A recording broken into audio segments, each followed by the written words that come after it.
In today's video, I'm talking about self-harm.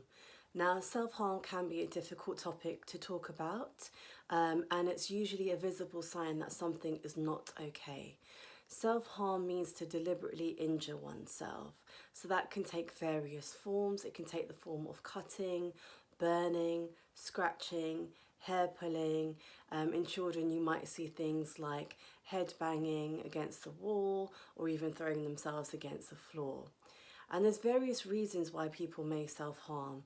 It could be to manage an emotion or a difficult feeling. It could be to punish themselves, or it could be to feel more in control.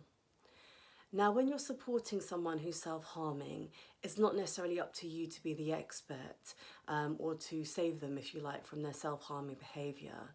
Linking them in with their GP is a very good first point of contact. And if you are concerned about anyone who's in imminent danger, then take them to A&E straight away or call the emergency services.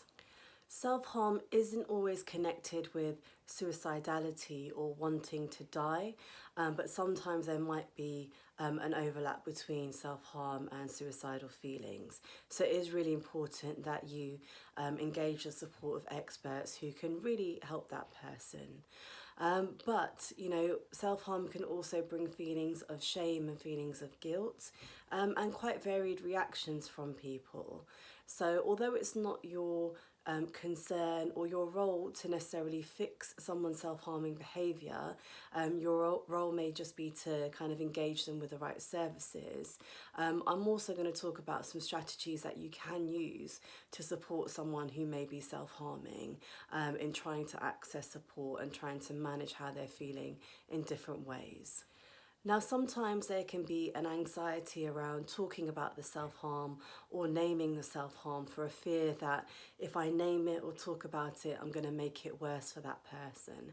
And that isn't always the case. I think acknowledging what you're seeing is really important, but also doing this in a non-judgmental way and letting the person know that you're there for them when they're ready and if they choose to talk to you, and that you're there to listen.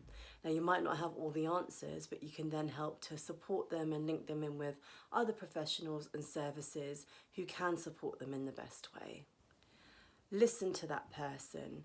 Now, the temptation can be just to tell them to stop self-harming, but for whatever reason, it's become a coping mechanism for them, and it's not just that easy to stop self-harming if it's a way that you've learnt to manage how you're feeling, manage how you're coping.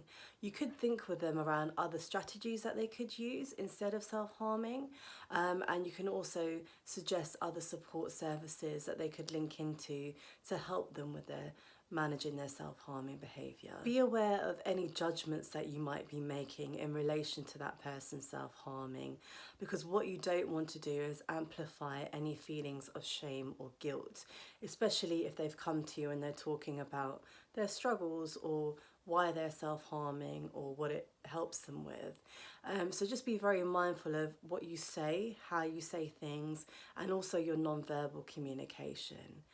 If the person can feel like they can talk to you, then this can increase their feelings of trust, and it can also empower them to engage with services and make other decisions or develop other strategies and coping mechanisms. Make a plan with them. So work alongside them to think about their week ahead. Who do they have in their support network? What activities do they have in place? What alternative coping strategies could they utilise? What helps improve their mood? Could they do anything like go to the gym or exercise classes? So really think with them.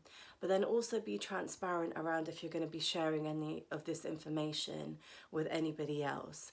Because if you're thinking about developing trust with that person, it is really important that they're aware of where their information is going to go. And sometimes you might have a responsibility to share information in order to keep them safe, but being very clear and transparent around that and your reasons as to why you might need to share information, and that it is to keep them safe and it is to support them.